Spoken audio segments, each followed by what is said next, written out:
다시 한번 2024년 고난주간 특별 새벽 예배에 참 잘 오셨습니다. 오늘 나오신 분들은 적어도 우리 주님을 사랑하는 분인 줄로 믿습니다. 나를 위해서 십자가의 고난을 당하신 만왕의 왕 예수님을 더더욱 사랑하고 더욱 가까이 하는 이 기간이 되었으면 좋겠습니다. 십자가에 달려 죽으신 주님을 연민과 동정으로 바라보는 기간이 아니라 고난의 의미를 깊이 묵상하는 가운데 우리의 삶을 돌아보는 시간이 되기를 소원합니다. 나는 지금 올바른 길을 가고 있는지, 나의 삶에서 달라져야 될 부분은 무엇인지, 나의 삶의 목적이 오직 주님의 영광인가를 점검하는 가운데 우리가 어떻게 살아야 될지를 분명히 하는 기회가 되기를 소원합니다. 그래서 주님의 고난에 동참하는 동안 우리의 삶에 변화가 있기를 간절히 소원합니다. 첫날 나오셨으니까 끝날까지 하루도 빠지지 마시고 나오시는 가운데 주님의 고난에 깊이 동참하는 고난주간이 되었으면 좋겠습니다. 이번 고난주간의 주제를 마가와 함께하는 고난주간으로 정했는데요. 기존에 우리가 계속 묵상하는 매일 성경 스케줄을 따라가면서 마가가 들려주는 예수님의 고난 이야기를 함께 생각해 보려고 합니다. 이 마가복음은 4개의 복음서 중에서 가장 오래된 복음서로 알려져 있습니다. 특별히 마태와 누가가 각각의 복음서를 기록하면서 마가복음을 주 재료로 사용했을 만큼 그런 권위를 가지고 있습니다. 마가복음 안에 단 30여 절을 제외하고는 거의 모든 구절이 다른 복음서에 인용되었다고 할 만큼입니다. 그런데 마가복음은 다른 복음서에 비해서 그 길이가 짧습니다. 마태복음은 총 몇 장이죠? 28장이죠. 누가복음은 26장, 그리고 요한복음은 21장입니다. 그에 비해서 마가복음은 단 16장, 16장에 불과합니다. 마가복음이 이렇게 짧은 이유 가운데 하나는 예수님에 관한 이야기가 매우 빠르게 전개된다는 점입니다. 다른 복음서에 비해서 마가복음은 예수님이 행하신 기적에 초점을 맞추는 경향이 있는데요.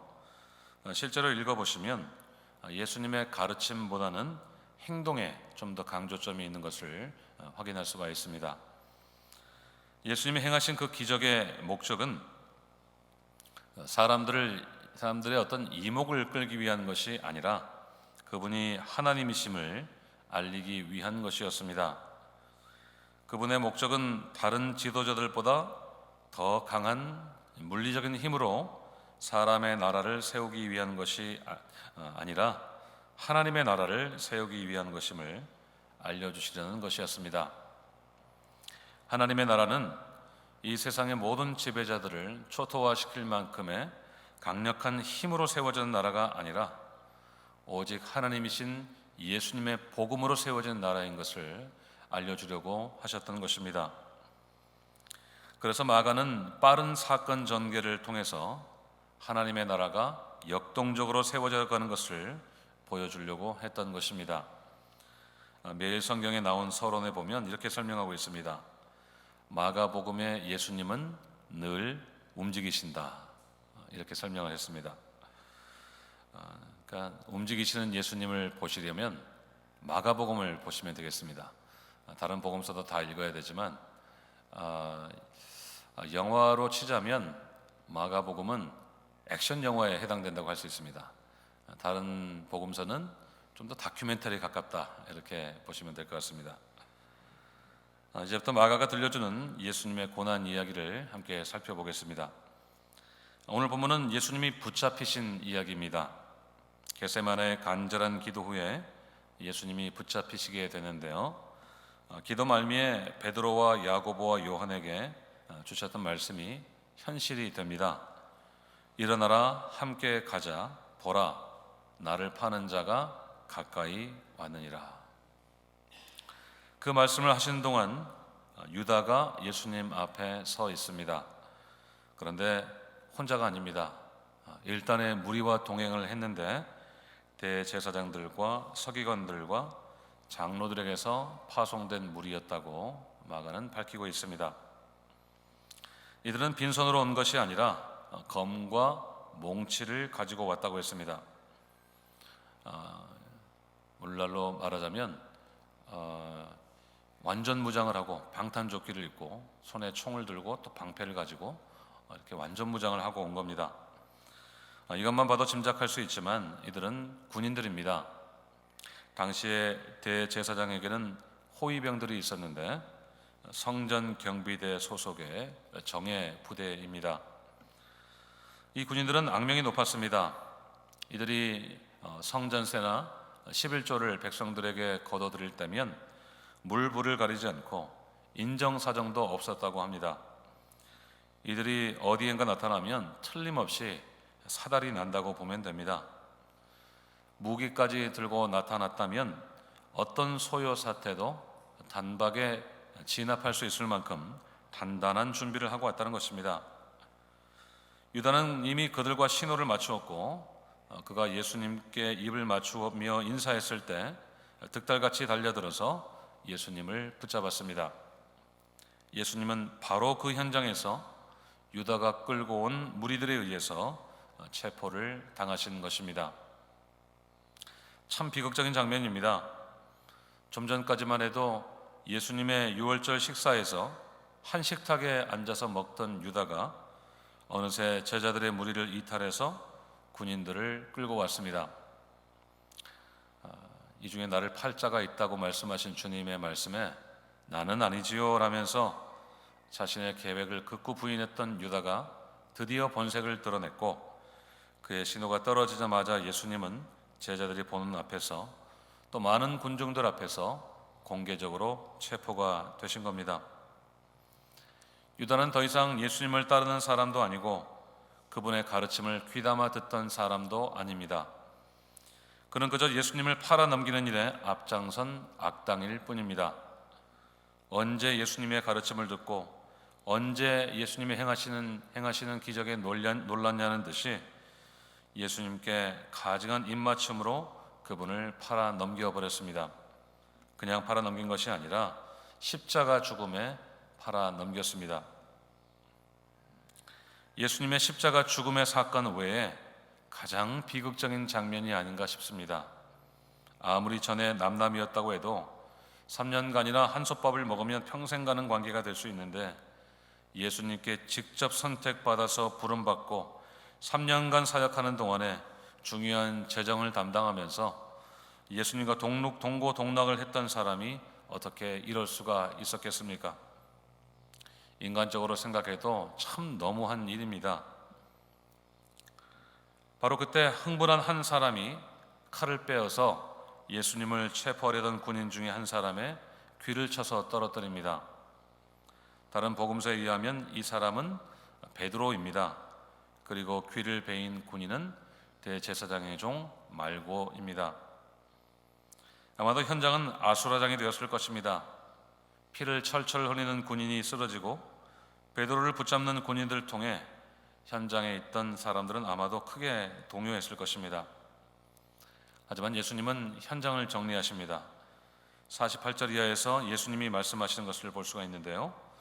너희가 강도를 잡는 것 같이 검과 몽치를 가지고 나를 잡으러 왔느냐? 내가 날마다 너희와 함께 성전에 있으면서 가르쳤으되 너희가 나를 잡지 아니하였도다.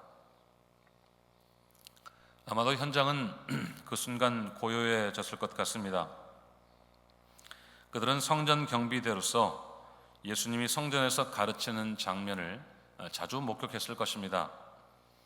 랍비들을 압도할 만큼 파워풀하게 율법을 가르치는 예수님을 그들은 잘 알고 있었을 것입니다. 그분이 평화적인 방법으로 성전을 출입하는 분인 것도 알고 있었을 것입니다. 하지만 오늘 군인들의 모습은 마치 강도를 잡으러 오는 것처럼 중무장을 했습니다. 그런 그들에게 붙잡힌 채로 예수님은 그렇게 외치셨고 그들은 단 한마디 대꾸도 하지 못합니다. 그들의 체포가 정당하지 못하다는 것을 그들도 잘 알고 있었기 때문입니다. 그런 그들을 향해 예수님이 말씀하십니다. 그러나 이는 성경을 이루려 함이니라. 예수님을 체포한 것은 불법적이고 부당한 일이었습니다.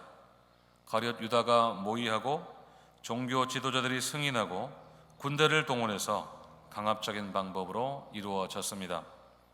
하지만 그것은 오히려 오직 성경이 이루어지게 하려는 우리 주님의 의도였습니다. 주님이 붙잡히신 것은 오직 하나님의 말씀이 이루어지게 하려는 것이었습니다.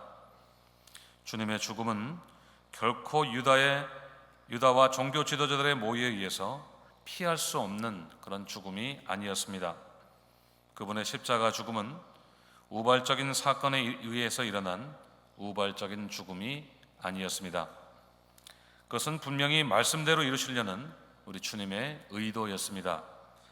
마태복음을 보면 더 분명하게 드러납니다. 마태복음 26장 52절 53절을 보시면 예수님이 베드로에게 칼을 도로 집어넣으라고 하시면서 지금 당장이라도 12군단이 더 되는 천사를 하나님께 요청할 수도 있다고 하셨습니다. 지금 자신을 붙잡고 있는 군인들을 그 순간 한 줌의 재로 만들어 버릴 수 있는 하늘의 군대를 동원하실 수도 있었다는 것입니다. 하지만 예수님이 그렇게 하지 않으시는 이유를 그렇게 말씀하셨습니다. 마태복음 26장 54절을 같이 읽겠습니다. 시작. 내가 만일 그렇게 하면 어떤 일이 있으리라 한 성경이 어떻게 이루어지겠느냐. 예수님의 목적은 오직 하나님의 말씀을 이루시려는 것이었습니다. 수많은 선지자들에게 알려주신 하나님의 뜻을 마침내 이루시기 위해서 주님은 그들에게 붙잡히셨던 것입니다. 그 자리를 순간적으로 피하실 수 있는 초자연적인 능력도 있었고 그들을 단방에 초토화시킬 만큼의 무력도 동원하실 수 있었지만 그렇게 하지 않으신 이유가 바로 그것입니다. 오직 하나님의 뜻을 이루기 위해서였습니다. 사실 이 말씀은 제자들을 위한 말씀이었습니다. 예수님을 팔아넘긴 유다나 그 현장에 있던 군인들이 아니라 제자들을 들으라고 하시는 말씀이었습니다. 예수님의 죽음이 오직 하나님 아버지의 뜻을 이루기 위한 그 사건이지 사고가 아니라는 것을 알려주시려는 것이었습니다. 이제 예수님의 십자가의 때가 임박했다는 것을 알려주시기 위해서 주님이 그렇게 말씀을 하신 것입니다. 하지만 안타깝게도 제자들은 그 뜻을 알지 못했습니다. 그들은 그 순간 다 예수를 버리고 도망을 했습니다. 예수님이 순순히 붙잡힘과 동시에 그들은 주랭랑을 친 것입니다. 자신들도 예수님께 붙잡히게 될까봐 뒤도 돌아보지 않고 그 현장을 이탈한 것입니다. 근처에 배 혼잎을 하나만 두르고 예수를 따르던 사람도 무리에게 붙잡히니까 그 혼잎을 버려두고 몸만 빠져나갔습니다. 그러니까 그 옷 하나만 입고 있었는데 그 옷을 벗어버렸으니까 어떻게 되겠습니까? 완전히 알몸이 됐겠죠. 완전히 나체 상태로 그냥 주랭랑을 친 겁니다. 또 한 번 얼마나 수치스러운 장면입니까? 좀 전까지 예수님을 위해서 목숨을 바치겠다는 그 맹세를 지키기 위해 칼을 휘두르던 베드로부터 시작해서 모든 제자들이 다 도망을 했습니다. 어떤 학자는 그 나체 상태로 도망했던 그 사람이 바로 이 복음서를 기록한 마가였을 것이다, 그렇게 추정하는 분도 있습니다. 바로 이 벌거벗은 채 주랭랑을 쳤던 그 사람이 모든 제자들의 수치스러움을 선명한 그림으로 보여주고 있었습니다. 여러분, 왜 그들이 그렇게 실패했을까요? 그것은 그들이 기도에 실패했기 때문입니다. 오늘 사건이 일어나기 바로 직전에 예수님은 겟세마네에 가셔서 기도하셨습니다. 십자가를 앞두시고 기도하실 때 땀방울이 핏방울이 될 만큼 간절히 기도하셨습니다. 할 수만 있거든 이 잔을 내게서 옮겨주십시오 라고 하나님께 간절히 기도했습니다. 그 처절한 기도를 3차례나 반복하시는 동안 예수님의 제자들에게 부탁을 하셨죠. 어떤 부탁을 하셨나요? 깨어서 기도하라. 이렇게 간절한 마음으로 부탁을 하셨습니다. 예수님 자신의 마음이 심히 고민되어서 죽게 되었으니까 한시라도 깨어서 기도하라고 제자들에게 재차 말씀하셨습니다. 하지만 제자들은 깊은 잠에 빠져 있었습니다. 한번 깨우고 가셨는데도 또 그들은 잠에 빠져버렸습니다. 아마도 비몽사몽이었던 것 같습니다. 그들의 눈이 피곤했다고 기록을 하고 있는 걸 보니까 주님이 한번 깨웠을 때도 마치 우리가 새벽에 갑자기 선잠이 깨서 그냥 누가 막 들어 깨워가지고 뭔 일이냐고 이렇게 반은 자고 있는 상태로 일어났던 것처럼 아마 그랬던 것 같습니다. 이해는 됩니다. 예수님의 숨가쁜 사역을 따라다니느라고 피곤했을 것입니다. 예수님의 가르침만 받는 것이 아니라 실제로 병자도 고치고 귀신 쫓는 사역도 하면서 몸만 피곤해진 것이 아니라 영적인 에너지도 많이 쏟아야 했을 것입니다. 하지만 그들은 예수님의 거듭되는 요청에도 기도하지 않았습니다. 피곤해도 기도했어야 되는데 피곤하다고 그냥 자버렸습니다. 예수님이 2번이나 요청하셨는데도 한 번도 기도하지 않았습니다. 그들은 완전히 기도에 실패했던 것입니다. 그리고 오늘 그들은 예수님의 죽음 앞에 하나같이 도망을 했습니다. 성경을 이루기 위해서라는 그런 말씀에도 그들은 아랑곳하지 않았습니다. 그저 걸음아 나 살려라 하면서 도망을 한 것입니다. 기도에 실패한 결과입니다. 기도하지 않았던 결과입니다. 기도해야 됐을 때 자버렸던 결과입니다. 깨어 있어야 될 때 깨어 있지 못한 결과입니다. 그것이 그들을 실패자로 만들었습니다. 맨몸으로 도망쳤던 그 사람처럼 기도하지 않은 결과는 수치스럽고 비참했습니다. 그때만큼은 그들이 유다와 다를 것이 하나도 없었습니다. 언제 주님과 3년을 동고동락했는지 그들은 안면몰수하고 떠나버렸습니다. 기도의 실패가 처절한 실패로 이어졌습니다. 하지만 예수님은 묵묵히 십자가를 향해 가고 계셨습니다. 하나님의 말씀을 이루시기 위해서, 아버지의 뜻을 이루시기 위해서 순순히 체포되셨습니다. 조금도 저항하지 않으셨습니다. 초자연적인 능력이 있으셨음에도 그것을 사용하지 않으셨습니다. 이 일이 예수님의 겟세마네 기도 후에 있었던 일인 것은 결코 우연이 아닙니다. 예수님의 간절한 기도는 하나님의 뜻을 구하는 기도였습니다. 죽을 만큼 괴로운 마음으로 드렸던 기도였지만 그 기도는 결국 아버지의 뜻대로 되기를 원한다는 기도였습니다. 아버지의 뜻에 복종하기 위한 기도였습니다. 바로 그 기도가 예수님의 십자가를 가능하게 했습니다. 온 인류를 영원히 구하는 그 십자가의 죽음은 그분이 기도에 성공하셨기 때문입니다. 아버지의 뜻에 자신의 생명을 드린 기도가 구원의 역사를 완성했던 것입니다. 사랑하는 여러분, 우리의 삶의 성패는 기도에 달려있는 것을 꼭 믿으시기를 바랍니다. 영적인 승리는 기도의 승리의 결과입니다. 기도에 성공해야 제자들처럼 되지 않습니다. 깨어 있을 때 깨어 있어야 되고 기도할 때 기도해야 수치를 당하지 않습니다. 기도하지 않으면 우리도 언제든지 제자들처럼 혹은 알몸으로 도망쳤던 그 사람들처럼 될 수 있다는 것을 꼭 기억해야 합니다. 저는 이 고난 주간이 무엇보다도 기도하는 주간이 되기를 소원합니다.